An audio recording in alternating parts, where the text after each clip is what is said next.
నమస్తే, welcome to hash you. నేను మీ రాజేష్. ప్రస్తుతం బీఆర్ఎస్ పార్టీలో మరీ ముఖ్యంగా ఎమ్మెల్సీగా ఉన్నటువంటి కవిత గురించి చర్చ జరుగుతుంది. అంటే ఆమె గత కొంతకాలంగా పార్టీ లైన్ క్రాస్ అవుతుంది, లేదంటే కనుక ఆమె స్వయంగా నన్ను పార్టీలో తొక్కే కుట్ర జరుగుతోంది అని ఆమె చెప్పినటువంటి సందర్భంగా మరోవైపు కేటీఆర్ హరీష్ భేటీలో కూడా కొంత బీఆర్ఎస్ పార్టీలో కొంత కాకరేపుతుంది రాజకీయాన్ని.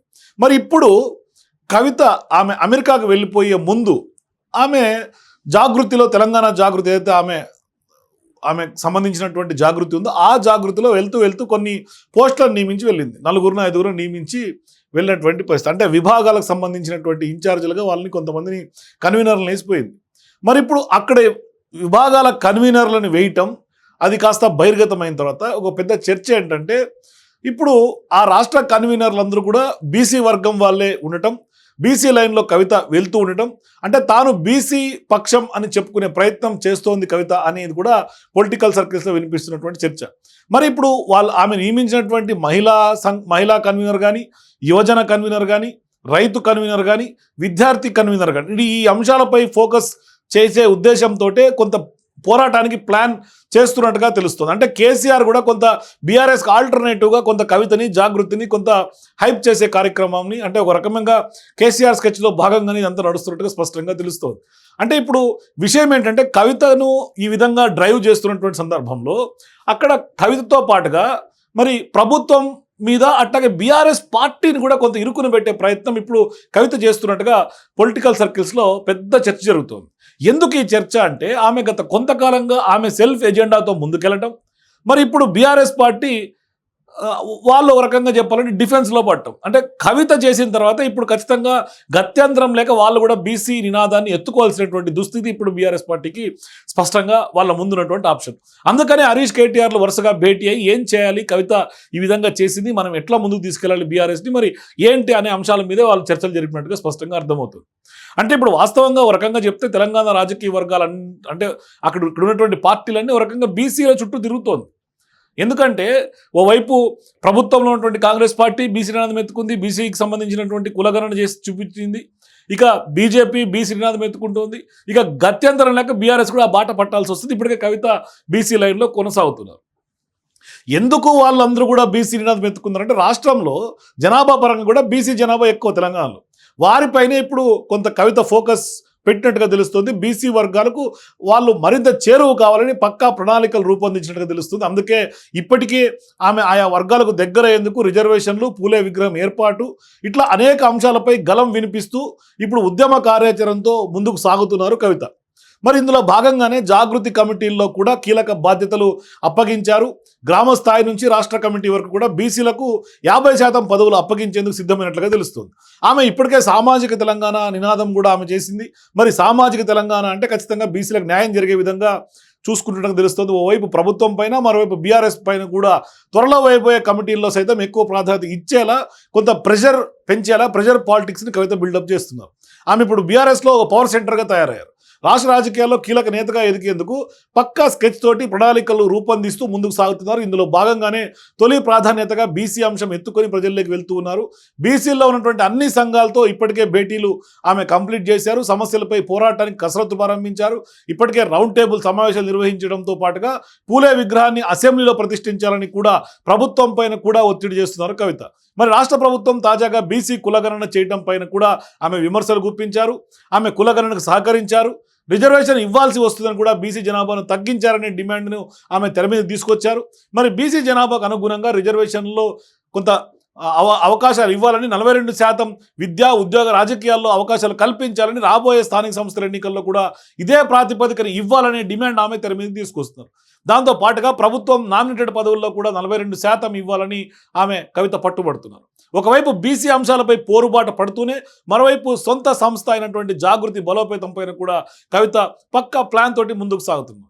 మరి ఆ జాగృతి అనుబంధ రాష్ట్ర కమిటీలకు బీసీలనే కన్వీనర్లుగా నియమించి రాజకీయ వర్గాల్లో ఒక కొత్త చర్చకు దారితీశారు. తెలంగాణ జాగృతి మహిళా సమైక్య రాష్ట్ర కన్వీనర్గా మారేపల్లి మాధవిని నియమించారు. ఆమె మున్నూరు కాపు సామాజిక వర్గం. అట్లాగే తెలంగాణ జాగృతి యువజన సమాఖ్య రాష్ట్ర కన్వీనర్గా ఎదురుగట్ల సంపత్ గౌడ్, ఈయన కూడా బీసీ సామాజిక వర్గం. ఇక తెలంగాణ జాగృతి లీగల్ సెల్ రాష్ట్ర కన్వీనర్గా అప్పాల నరేందర్ యాదవ్ సామాజిక వర్గం నుంచి చెందినటువంటి వాళ్ళు. ఇక తెలంగాణ జాగృతి విద్యార్థి సమాఖ్య రాష్ట్ర కన్వీనర్గా నర్రా జానపాటి రామ్ యాదవ్, ఈయన యాదవ్ సామాజిక వర్గం. ఇక యువజన సమాఖ్య హైదరాబాద్ కన్వీనర్గా పరకాల మనోజ్ గౌడ్ సామాజిక వర్గం ఆయన నియమించారు. ఇక 5 నియమించగా వారందరూ కూడా బీసీ సామాజిక వర్గానికి చెందినటువంటి వాళ్ళే కావటం పెద్ద ఎత్తున వాళ్ళ చర్చనీయాంశంగా మారుతుంది. అంటే తాను బీసీలకు పెద్దపీట వేస్తున్నట్లుగా ఆమె చేతల్లో చేసి చూపించారు, మాటల్లో చెప్పకనే చెప్పినట్లుగా స్పష్టంగా అర్థమవుతుంది. మరి ఇతర రాజకీయ పార్టీలు విమర్శలకు ఎక్కడ తావు లేకుండా ఆమె కమిటీని ప్రకటించారు, మొత్తం బీసీలకే పెద్దపీట వేశారు. మరి ఇప్పుడు రాబోయే అసెంబ్లీ ఎన్నికల నాటికి జాగృతిని పటిష్టం చేయాలని కవిత వ్యూహాలు రచిస్తూ ఉన్నారు. మరోవైపు బీసీ గలం వినిపిస్తే బలమైనటువంటి నాయకురాలుగా ఎదిగేందుకు కూడా రంగం సిద్ధం చేసుకుంటారు. అందులో భాగంగానే ఇప్పుడు గ్రామ స్థాయి నుంచి మహిళ, యువజన, విద్యార్థి, సోషల్ మీడియా కమిటీలను కూడా వేసుకోవాలని కూడా ఆమె భావిస్తున్నట్టుగా తెలుస్తుంది. అంటే ఒక రకంగా చెప్పాలంటే ఆమె గ్రామ స్థాయి నుంచి స్ట్రెంగ్తన్ అవుతుంది, స్ట్రాటజికల్గా బిల్డప్ చేసుకుంటుంది. ఆమె కొంత కెరియర్ పరంగా, పొలిటికల్ పరంగా కొంత స్ట్రెంగ్తన్ అయ్యే అవకాశాలు కనిపిస్తున్నాయి. మరి ఈ కమిటీల్లో 50% బీసీలకు కొంత అవకాశం కల్పించాలని ఇప్పటికే పెద్ద ఎత్తున కమిటీ కన్వీనర్లకు కూడా సూచించినట్లు సమాచారం. మరోవైపు జూన్ చివరిలోగా కమిటీలన్నీ కంప్లీట్ చేయాలని కూడా భావిస్తున్నట్లుగా తెలుస్తోంది. మరి ఈ కమిటీలు పూర్తి కాగానే అన్ని వర్గాల సమస్యలపైన ప్రభుత్వం కొంత అనుసరిస్తున్నటువంటి విధానాలపైన కూడా, మరోవైపు ప్రభుత్వం 6 గ్యారంటీలు చెప్పి అమలులో వైఫల్యాన్ని కూడా, మరోవైపు హామీల అమల్లో జాప్యం పైన కూడా పోరుబాట ఆమె ప్రత్యక్షంగా చేయబోతున్నట్లు సమాచారం. మరి ప్రభుత్వ వైఫల్యాలను గ్రామ స్థాయి నుంచి ఎండగట్టేందుకు సిద్ధమవుతున్నట్లుగా తెలుస్తోంది. ఏ ఒక్క అవకాశాన్ని చేజార్చుకోకుండా ప్రజాక్షేత్రంలో ప్రభుత్వాలు నిలదీయాలనేది కవిత టార్గెట్గా స్పష్టంగా ఇప్పుడు జాగృతి చెందినటువంటి లీడర్స్ కూడా కొందరు చెప్తున్నారు. సో ఇప్పుడు ప్రజల పక్షాల స్థానిక సమస్యలపైన కూడా పోరుబాట పట్టబోతున్నట్టుగా కవిత ఖచ్చితంగా తెలుస్తుంది. మరి కవిత ఇంత పక్కా ప్రణాళికలతో ముందుకు సాగుతున్నారు.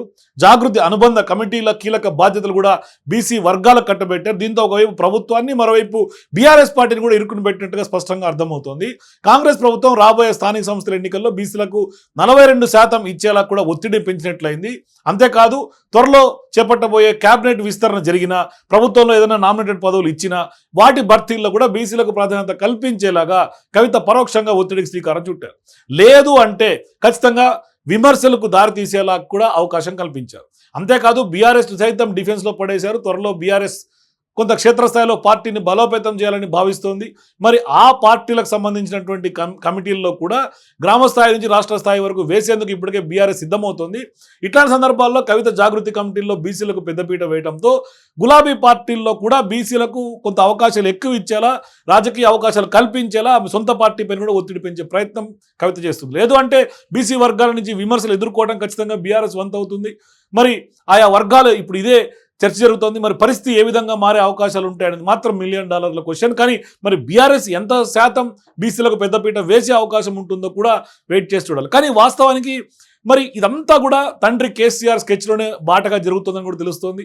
మరి ఇట్లాంటి సందర్భాల్లో కేసీఆరే వ్యూహాత్మకంగా బీఆర్ఎస్ ప్రజల్లోకి వెళ్ళలేని పక్షంలో ఆల్టర్నేటివ్గా ఇంకొక పొలిటికల్ ఫోర్స్ని కేసీఆర్ కవితను రూపంలో తయారు చేస్తున్నారా అనే చర్చ కూడా తెలంగాణ పొలిటికల్ సర్కిల్స్లో వినిపిస్తుంది. అంటే ఇదంతా జరుగుతున్నటువంటి పరిణామాలు చూస్తుంటే ఇప్పుడు కేటీఆర్, హరీష్ రావుతో పాటుగా కవితను కూడా ఆల్టర్నేట్గా ఒక పొలిటికల్ ఫోర్స్గా తయారు చేసి 2 పడవలు కూడా కేసీఆర్ ఎక్కడ ఏ పడవ మీదనే డ్రైవ్ చేసే విధంగా కొంత కేసీఆరే కవితను ఆ దిశగా నడుపుతున్నాడా అని కూడా అనిపించక మనదు. రాజకీయంగా కొంత అటువంటి విశ్లేషణలు చాలా సీనియర్ రాజకీయ విశ్లేషకులు భావిస్తున్నటువంటి పరిస్థితి. మొత్తం మీద కేసీఆర్ అపర చాణక్యుడు కాబట్టి ఖచ్చితంగా కవిత జైలు నుంచి బయటకు వచ్చిన తర్వాత ప్రధానంగా ఆమె మీద అపవాదు తొలగేందుకు ప్రధానంగా ప్రజాక్షేత్రంలోకి బలంగా ఫోర్స్గా ముందుకు తీసుకెళ్తున్నటువంటి పరిస్థితి. సో మీరు కూడా కవిత ఈ బీసీ నినాదంతో బీసీ టార్గెట్గా వెళ్ళటం, మరోవైపు బీఆర్ఎస్ని, కాంగ్రెస్ పార్టీని, అధికార పార్టీని కూడా టార్గెట్ చేయటం, కొంత డిఫెన్స్లో పడేయటం, ఒత్తిడి పెంచడం ఎట్లా చూస్తారు? మీరు కూడా మీ అభిప్రాయాల కింద నా కామెంట్స్లో చెప్పండి. For more videos please watch #.